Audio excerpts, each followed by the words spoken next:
ഹരി ഓം. നമ്മുടെ ജീവിതത്തിൽ നമ്മൾ എന്തെങ്കിലും ഒരു പുതിയ കാര്യങ്ങൾ തുടങ്ങുമ്പോൾ ആദ്യമായി ഗണപതിയെ സ്തുതിച്ച് നമ്മൾ തുടങ്ങും. എങ്കിൽ നമ്മുടെ ജീവിതത്തിൽ വരുന്ന എല്ലാ തടസ്സങ്ങളും മാറ്റി സർവ്വ ഐശ്വര്യങ്ങളുണ്ടാവും. അതുപോലെ തന്നെ എല്ലാ ദിവസവും സന്ധ്യാസമയത്ത് ഗണപതിയുടെ ഈ ശ്ലോകം നമ്മൾ ഉച്ചരിക്കുകയാണെങ്കിൽ നമ്മുടെ ജീവിതത്തിലെ എല്ലാ ഭയങ്ങളും നീങ്ങി സർവ്വസിദ്ധിയും ഐശ്വര്യങ്ങളും വന്നു ചേരും.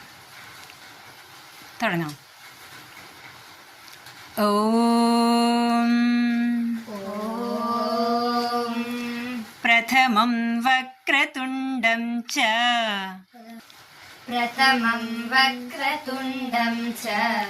ഏകദന്തം ദ്വിതീയകം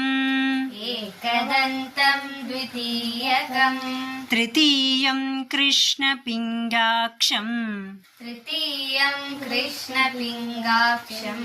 ഗജവക്ത്രം ചതുർത്ഥകം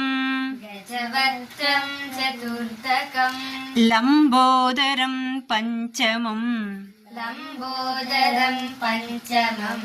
षष्ठं विकटमेव च सप्तमं विघ्नराजं च धूम्रवर्णं तथाष्टकं नवमं बालचन्द्रं च दशमं तु विनायकम्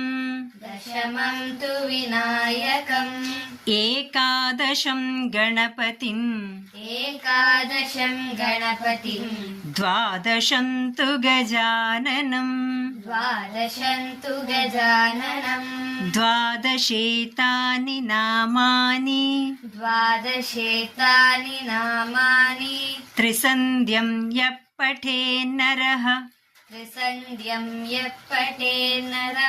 न च विघ्नभयं तस्य